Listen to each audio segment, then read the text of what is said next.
उपवर्गीकरण विरोधातील मोर्चात ठाण्यातील हजारो चर्मकार होणार सहभागी. एकाही जातीनं मागणी केली नसताना केवळ समाजात फूट पाडण्यासाठी महायुती सरकार उपवर्गीकरण लादत असल्याचा आरोप आरक्षण उपवर्गीकरण विरोधी संघर्ष समितीनं केला आहे. तसंच या विरोधात अनुसूचित जातींमधील तब्बल 58 जाती एकवटल्या असून 30 जून रोजी विधिमंडळावर महामोर्चा काढण्याची हाक समितीनं दिली आहे. या मोर्चात ठाण्यातून हजारो चर्मकार बांधव सहभागी होणार आहेत अशी माहिती ज्येष्ठ चर्मकार नेते राजाभाऊ चव्हाण यांनी दिली आहे. उपवर्गीकरण रद्द करावं या मागणीसाठी मंगळवारी मुंबईत राज्यव्यापी मोर्चा काढण्यात येणार आहे. या मोर्चाच्या अनुषंगानं ठाण्यातील शासकीय विश्रामगृहात कटई चर्मकार समाज कामगार संघटनेचे अध्यक्ष राजाभाऊ चव्हाण यांनी चर्मकार समाजाची बैठक बोलावली होती. या बैठकीस आनंद मोहन, राजकुमार मालवी, सुभाष अहिरे, आनंद जाधव, कैलास लुंगरे, राजेश मंडराई, राजकुमार मंडराई, भाऊसाहेब चव्हाण आदीही उपस्थित होते. या बैठकीमध्ये उपवर्गीकरणाचा डाव हाणून पाडण्याचा निर्धार चर्मकार समाजानं व्यक्त केला. या बैठकीनंतर पत्रकारांशी बोलताना राजाभाऊ यांनी महायुती सरकारने यापूर्वी धनगर विरुद्ध अनुसूचित जमाती आणि मराठा विरुद्ध ओबीसी अशी भांडणं लावून दिल्याचं सांगितलं. त्याच पद्धतीने आता अनुसूचित जातींमध्ये ही भांडणं लावण्याचा सरकारचा प्रयत्न असून काही व्यक्तींना हाताशी धरून उपवर्गीकरणाची मागणी केली जात असल्याचंही त्यांनी सांगितलं. अनुसूचित जातींमधील 90% जातींनी उपवर्गीकरणाला विरोध केलाय. संविधानाने अनुसूचित जातींना एकसंध घटनात्मक वर्गाचा दर्जा दिलाय. त्यामुळे 13% आरक्षणामध्ये विभागणी करणं संविधानाच्या मूलभूत तत्वांच्या विरोधात आहे. विशिष्ट एका जातीला चिथावणी देऊन समस्त अनुसूचित जातींचं आरक्षण काढून घेण्यासाठी हे षडयंत्र रचलं जात आहे. त्याविरोधात हा लढा असून ठाणे शहरातील बहुसंख्य चर्मकार बांधव या मोर्चात सहभागी होणार असल्याचं सांगितलं. दरम्यान राज्यभरातून सुमारे 5 लाख लोक या मोर्चासाठी येणार असून मंगळवारच्या या मोर्चात सर्व संघटनांनी तसंच पक्षीय भूमिका बाजूला ठेवून एससी राखीव मतदारसंघाचं प्रतिनिधित्व करणाऱ्या सर्व लोकप्रतिनिधींनी या मोर्चात सहभागी व्हावं. त्याकरिता चर्मकार बांधव सकाळी 10 वाजता ठाणे स्टेशन इथे जमा होणार आहेत. इतर लोकांनीही संविधान रक्षणासाठी मोर्चात सहभागी व्हावं असं आवाहन देखील राजाभाऊ चव्हाण आणि आनंद मोहन यांनी केलं आहे.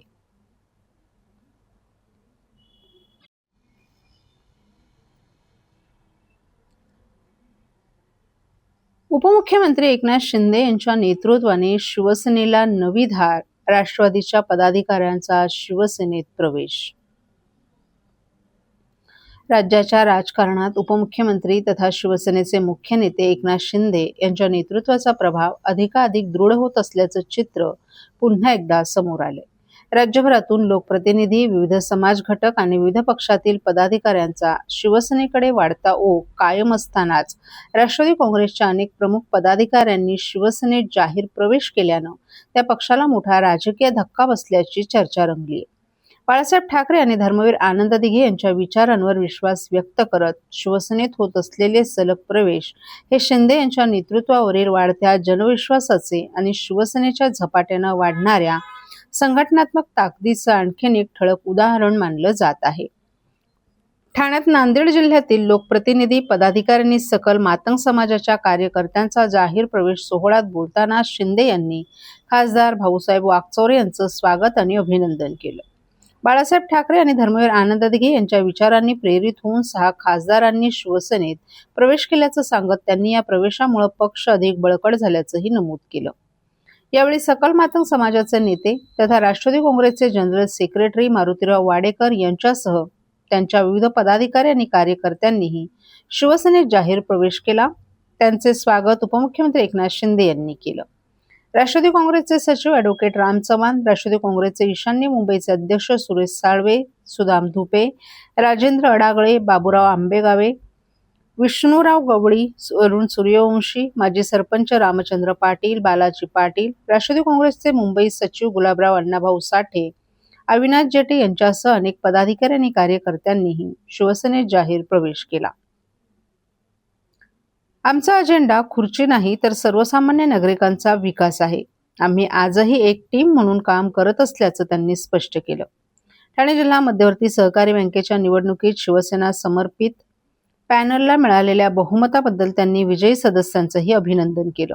तसंच खासदार भाऊसाहेब वागचौरे यांच्या माध्यमातून शिर्डी येथे लवकरच भव्य मेळाव्याचं आयोजन करण्यात येणार असून ते ऐतिहासिक ठरेल असा विश्वासही त्यांनी व्यक्त केला. राजकीय घडामोडींवर भाष्य करताना शिंदे यांनी आता वरातीमागून घोडे फिरत आहेत त्यावर योग्य वेळी सविस्तर बोलेन असं सांगितलं. काही लोक पूर्वी घरात सुद्धा भेटत नव्हते, मात्र आता ते लोकांच्या दारात जात असल्याचा टोलाही त्यांनी लगावला. आम्हाला बेईमान म्हणणाऱ्यांनीच हिंदुत्व आणि बाळासाहेबांच्या विचारांशी बेईमानी केली. देवेंद्र फडणवीस यांच्याशी बेईमानी कोणी केली आणि त्यांना खोट्या प्रकरणात अडकवण्याचा प्रयत्न कोणी केला हे महाराष्ट्राला माहीत असल्याचंही त्यांनी सांगितलं.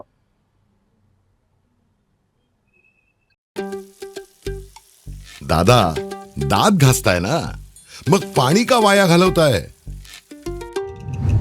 ताई, भांडी घासा नाहीतर फोन पहा, पण नळ का चालू ठेवलाय? अंघोळ झाली ना करून, मग शॉवर चालूच.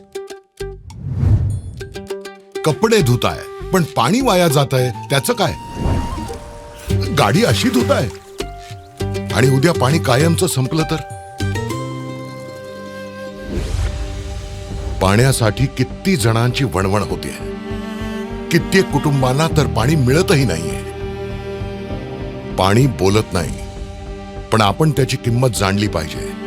पाण्याचा अपव्यय टाळा, परिस्थिती भीषण होऊ शकते.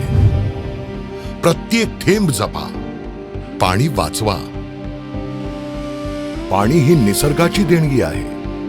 पाणी निर्माण करता येत नाही. पाण्याची बचत हीच पाण्याची निर्मिती.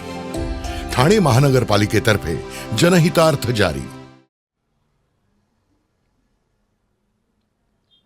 ठाण्यातील काही भागात पाणी पुरवठा राहणार 24 तास बंद.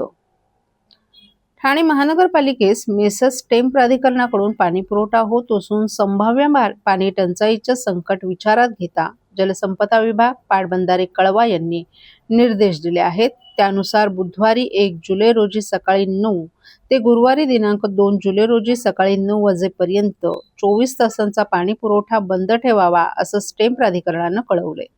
त्यानुसार बुधवारी 1 जुलै रोजी सकाळी 9 वाजल्यापासून गुरुवारी 2 जुलै रोजी सकाळी 9 वाजेपर्यंत मेसस टेम प्राधिकरणाकडून होणारा पाणी पुरवठा बंद राहणार आहे. तथापि ठाणे महानगरपालिकेच्या स्वतःच्या पाणी पुरवठा योजनेचं नियोजन करून टप्प्याटप्प्यानं ठाणे शहरात एक वेळ पाणी पुरवठा सुरू ठेवण्याचं नियोजन करण्यात आलं आहे. त्या अनुषंगानं घोडबंदर रोड, पातलीपाडा, पवारनगर, कोठारी कंपाऊंड, आझाद नगर, डोंगरीपाडा, वाघबेळ, आनंद नगर, कासरडोली, ओवळा, रेतीबंदर आणि मुंब्र्याचा काही भाग आदी ठिकाणांचा पाणी पुरवठा बुधवारी सकाळी 9 ते रात्री 9 वाजेपर्यंत बंद राहील. Samatanagar, Rutupark, Siddheshwar, Eternity, Johnson, jail, Saket, Uthalsar, Rustomjee, Dosti, Akruti, Vartak Nagar, MHADA आदी भागातही बुधवारी रोजी रात्री 9 ते गुरुवारी सकाळी 9 वाजेपर्यंत पाणी पुरवठा बंद राहील. अशा रीतीनं टप्प्याटप्प्यानं एक वेळ पाणी पुरवठा सुरू ठेवण्याचं नियोजन करण्यात आलं आहे.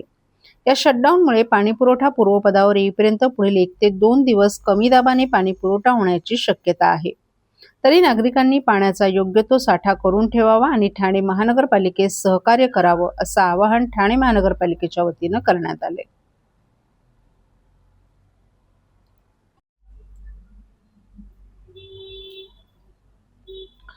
शिवसेनेचा करिअर मार्गदर्शन शिबिर उत्साहात संपन्न. हिंदू हृदय सम्राट शिवसेना प्रमुख बाळासाहेब ठाकरे यांच्या विचाराप्रमाणे देशात महाराष्ट्र आणि जगात भारत एक नंबरचा झाला पाहिजे असं स्वप्न बघा. विद्यार्थ्यांनी सकारात्मक दृष्टिकोन ठेवून जीवनात यशस्वी व्हायचं असल्यास पाया भक्कम करा असा सल्ला चाणक्य मंडळ परिवाराचे संस्थापक माजी IAS अधिकारी अविनाश धर्माधिकारी यांनी ठाण्यातील विद्यार्थ्यांना दिला आहे. शिवसेना प्रमुख बाळासाहेब ठाकरे यांच्या जन्मशताब्दी निमित्त ठाण्यात स्पर्धा परीक्षा आणि करिअर घडू इच्छिणाऱ्या विद्यार्थ्यांसाठी एका विशेष शिबिराचं आयोजन शनिवारी करण्यात आलं होतं. शिवसेना ठाणे जिल्हा शाखा, आनंद चॅरिटेबल ट्रस्ट आणि चाणक्य मंडळ परिवार यांच्या संयुक्त विद्यमाने हे शिबिर गडकरी रंगातन येथे उत्साहात संपन्न झालं. या कार्यक्रमाचे आयोजक शिवसेना उद्धव बाळासाहेब ठाकरे पक्षाचे नेते माजी खासदार राजन विचारे यांनी केलं. या कार्यक्रमाला शिवसेनेचे ठाणे जिल्हाप्रमुख केदार दिघे, युवासेनेचे सचिव आमदार वरुण सरदेसाई, ठाणे लोकसभा संपर्क प्रमुख आदित्य शिरोडकर, शहर प्रमुख अनिश गाढवे, ओळा माजिवडा संपर्क प्रमुख नरेश मणेरा, ठाणे पालिकेचे नगरसेवक सहाजी खुसपे यांच्यासह हजारो विद्यार्थी, पालक, शिक्षकही उपस्थित होते. या शिबिरामध्ये मुख्य मार्गदर्शक म्हणून चाणक्य मंडळ परिवार संस्थापकचे माजी IAS अधिकारी अविनाश धर्माधिकारी आणि विश्वस्त ॲडव्होकेट सिद्धार्थ धर्माधिकारी यांनी उपस्थित विद्यार्थ्यांना मार्गदर्शन केलं. या शिबिरासाठी ठाण्यातील मराठी इंग्लिश माध्यम शाळेतील विद्यार्थ्यांनीही सहभाग घेतला. छत्रपती शिवाजी महाराज होऊन गेले म्हणून आज हिंदुस्थान शिल्लक आहे. प्रत्येक विद्यार्थ्यानं छत्रपतींचा कणभर गुण प्रत्येक विद्यार्थ्यानं आपल्या जीवनात अंगीकारला तर बदल नक्कीच घडणार असं मत यावेळी अविनाश धर्माधिकारी यांनी व्यक्त केलं. उत्तम आणि प्रतिभावंत होण्याची क्षमता प्रत्येकाकडे आहे, ती ओळखा असा मोलाचा सल्लाही त्यांनी विद्यार्थ्यांना दिला. तर धर्मवीर आनंद दिघे यांनी ठाणे शहरातील तरुण IAS आणि IPS होण्याकरिता पालिकेच्या माध्यमातून चिंतामणराव देशमुख प्रशासकीय प्रशिक्षण संस्था सुरू करून दिली.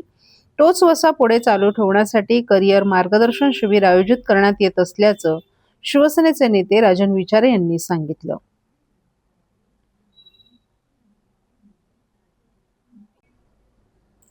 ठाणे पालघर जिल्हा मध्यवर्ती सहकारी बँकेच्या निवडणुकीत सहकार पॅनेलनं 21 पैकी 16 जागा जिंकून दणदणीत विजय मिळवल्याबद्दल शिवसेनेचे खासदार डॉ. श्रीकांत शिंदे यांनी अभिनंदन केले.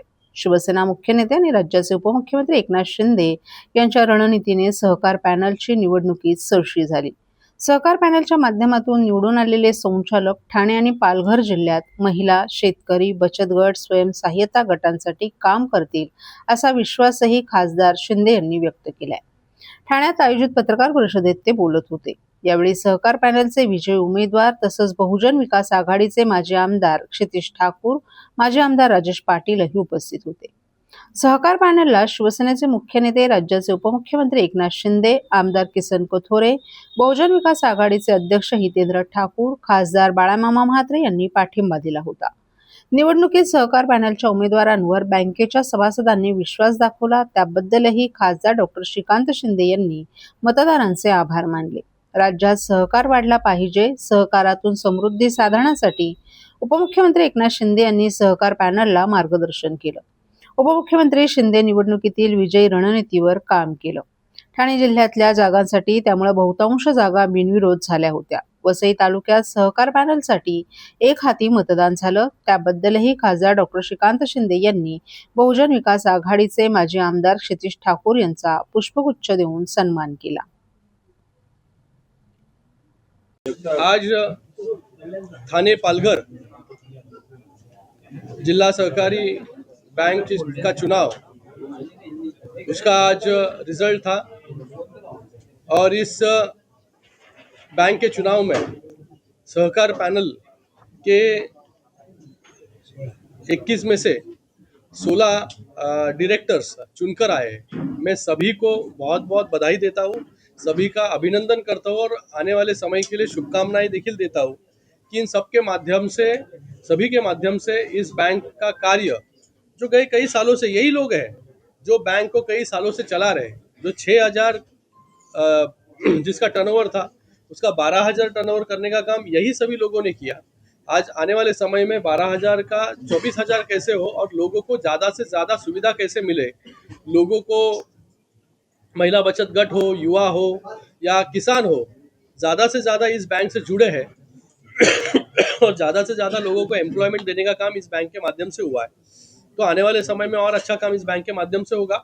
मैं खास करके हमारे नेता एकनाथ शिंदे जी हो, हमारे वसई के नेता हितेंद्र ठाकुर जी हो, क्षितिज जी ठाकुर यहाँ पर बैठे हैं, किसन कथोरे जी जो इस चुनाव में पूरी ताकत के साथ उतरे थे, बाला मामा जी हो, हमारे नरेश मस्के जी, रविंद्र फाटक जी, हमारे पालघर के MLA, उसी के साथ में राजेश जी मोरे, गोपाल जी लांडगे साहब, रविंद्र घोड़विंदे जी, अनिल मुंबईकर जी, शिवाजीराव शिंदे जी जो माजी अध्यक्ष है, इन सभी के